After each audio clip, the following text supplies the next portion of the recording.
Hello friends, welcome to Gigi's Daybook. இன்னைக்கு நம்ம ஒரு இன்ட்ரெஸ்டிங் ஸ்நாக்ஸ் ரெசிபி தாங்க பார்க்க போகிறோம். Chilli garlic potato bites. இது யூஸ்வலாக வெஸ்டர்ன் ஃபாஸ்ட் ஃபுட்ஸ், அதாவது பீட்சா பர்கர் கூட ஒரு சைட் ஸ்நாக்காக சர்வ் பண்ணிட்டு இருந்தாங்க. ஆரம்பத்தில் மீட் பேஸ்டு ஸ்நாக் தான் சர்வ் பண்ணிட்டு இருந்தாங்க.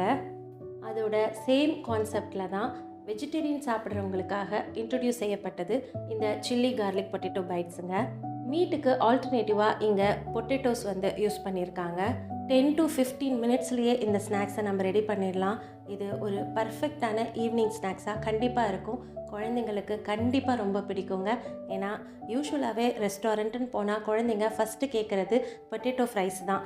அதுக்கு ஆல்டர்னேட்டிவாக இதை நம்ம வீட்டிலையே செஞ்சு கொடுக்கலாம். அந்த அளவுக்கு டேஸ்ட்டாக இருக்கும். இது குழந்தைங்களுக்கு மட்டும் இல்லை, பெரியவங்களுக்கும் ரொம்ப பிடிக்கும். ஏன்னா இது ரொம்ப ஃப்ளேவர்ஃபுல்லாக இருக்குங்க.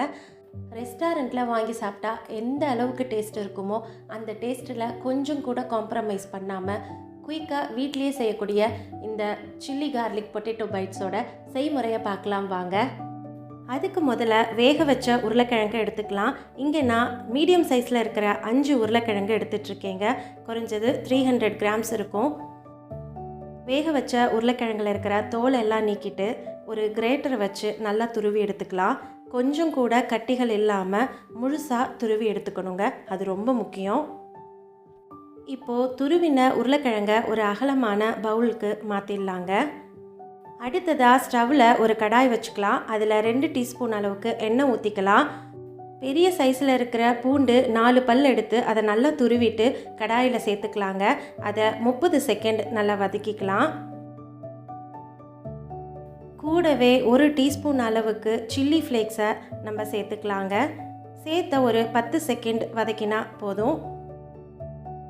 இப்போது 1 கப் அளவுக்கு தண்ணியை கடாயில் சேர்த்துக்கலாம். தேவையான அளவு உப்பு சேர்த்துக்கலாம். இங்கே நான் 1/2 டீஸ்பூன் அளவுக்கு உப்பு சேர்த்துக்கிறேன். தண்ணி நல்லா கொதித்ததுக்கப்புறமா நம்ம எந்த கப்பில் தண்ணி அளந்தோமோ அதே கப்பில் 1 கப் அளவுக்கு அரிசி மாவை கடாயில் சேர்த்துக்கலாங்க. உருண்டை கட்டாமல் நல்லா கலந்து விடணும். அரிசி மாவு சேர்த்த 2 நிமிஷத்துக்குள்ளேயே தண்ணி எல்லாம் இழுத்துடுங்க. அதனால் நல்லா கலந்து விட்டுட்டு ஒரு 2 நிமிஷம் ஸ்டவ்வில் லோ ஃப்ளேமில் வச்சுட்டு கலந்து விட்டு நம்ம இறக்கி வச்சிடலாம். அடுத்ததாக புரட்டி வச்சுருக்கிற அரிசி மாவு நல்லா சூடாறினதுக்கப்புறமா துருவி வச்ச உருளைக்கிழங்கோடு சேர்த்துக்கலாம். கூடவே 2 டேபிள் ஸ்பூன் அளவுக்கு கார்ன்ஃப்ளோர் சேர்த்துக்கலாங்க. இப்போது எல்லாத்தையும் நல்லா பிசைஞ்சு விட்டுக்கலாங்க. ஒரு சப்பாத்தி மாவு பிசைஞ்சோன்னா எந்த அளவுக்கு நல்லா கலந்து பிசைவோமோ அந்த அளவுக்கு உருளைக்கிழங்கோட உருவே தெரியாத அளவுக்கு நம்ம மாவோடு சேர்த்து நல்லா பிசைஞ்சு விட்டுக்கலாம். இந்த ஸ்டேஜில் தண்ணி எதுவும் சேர்க்கக்கூடாதுங்க. உருளைக்கிழங்குலையும் அரிசி மாவுலேயும் இருக்கிற ஈரப்பதமுமே இதுக்கு போதுமான அளவு இருக்குது. இதை நல்லா பிசைஞ்சதுக்கு அப்புறமா நம்ம சப்பாத்தி தேய்க்கிற கல்லையோ இல்லை கட்டிங் போர்டோ எடுத்துக்கலாம். இந்த மாதிரி சிலிண்டர் டைப்பில் நம்ம உருட்டிக்கலாங்க ஷேப்பாக. யூஸ்வலாக இதை ரெஸ்டாரண்ட்டில் சின்ன சின்ன பால்ஸ் மாதிரி தான் சர்வ் பண்ணுவாங்க. இன்றைக்கி நான் அதே ஷேப்பில் தான் ட்ரை பண்ண போகிறேன்.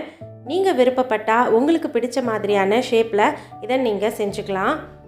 அவ்வளோதாங்க. இந்த மாதிரி மெலிசாக உருட்டினதுக்கப்புறமா சின்ன சின்ன பீசஸாக நம்ம ஈவனாக கட் பண்ணி எடுத்து வச்சுக்கலாம். இப்போ நாம் ரெடி பண்ணி வச்சுருக்கிற இந்த பால்ஸை எண்ணெயில் பொரிக்க போகிறோம். அதுக்கு ஒரு பேனில் தேவையான அளவு எண்ணெய் ஊற்றிட்டு எண்ணெய் நல்லா காஞ்சதுக்கப்புறமா இந்த பால்ஸை எண்ணெயில் சேர்த்துக்கலாம். மீடியம் ஃப்ளேமில் வச்சு நம்ம இதை பொரிச்சுக்கணும். கண்டிப்பாக 5 நிமிஷமாவது மினிமம் டைம் எடுக்குங்க. அந்த அளவுக்கு நிதானமாக தான் நம்ம இதை பொரிச்சு எடுக்கணும். கோல்டன் கலர் வர வரைக்கும் இதை நம்ம ஃப்ரை பண்ணணும். அது மட்டும் இல்லாமல் இது ஃப்ரை பண்ணிகிட்டு இருக்கும்போது எண்ணெயோட சத்தம் அடங்கிடுச்சுனாலும் இது இப்போது எடுக்கிறதுக்கு தயாராக இருக்குது அப்படின்றத நம்ம தெரிஞ்சுக்கலாம். வெளியில் நல்லா கிறிஸ்பி க்ரன்ச்சியாகவும் உள்ளே ரொம்ப சாஃப்டாகவும் ரொம்ப டேஸ்ட்டாக இருக்குங்க. இதை நீங்கள் சூடாக சர்வ் பண்ணுறது தான் ரொம்ப நல்லாயிருக்கும். மாவு நிறையா இருக்குது, மீந்து போச்சுன்னு நினச்சிங்கன்னா இதை நம்ம ஃப்ரிட்ஜில் ஸ்டோர் பண்ணி 2 நாள் 3 நாள் வரைக்கும் வச்சுருந்து கூட நம்ம வேணுன்றப்ப சூடாக ஃப்ரை பண்ணி நம்ம சர்வ் பண்ணலாங்க. இதை நம்ம டொமேட்டோ சாஸ் கூடயும் மயோனைஸ் கூடயும் நம்ம சர்வ் பண்ணலாம். இது ரெண்டுமே நல்ல ஒரு பக்கா காம்பினேஷனாக இருக்கும். ஆத்தாடி மனசுதான் ரெக்க கட்டி பறக்குதே, ஆனாலும் வயசுதான் கிட்ட வர தயங்குதே.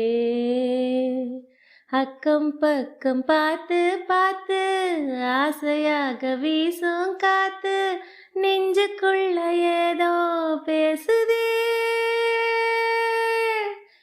அடடா இந்த மனசுதான் சுத்தி சுத்தி ஒன்ன தேடுதே. அழகா இந்த கொலுசுதான் தத்தி தத்தி உன் பேர் சொல்லுதே. ஆத்தாடி மனசுதான் அரக்க கட்டி பறக்குதே. ஆனாலும் வயசுதான் கிட்ட வர தயங்குதே.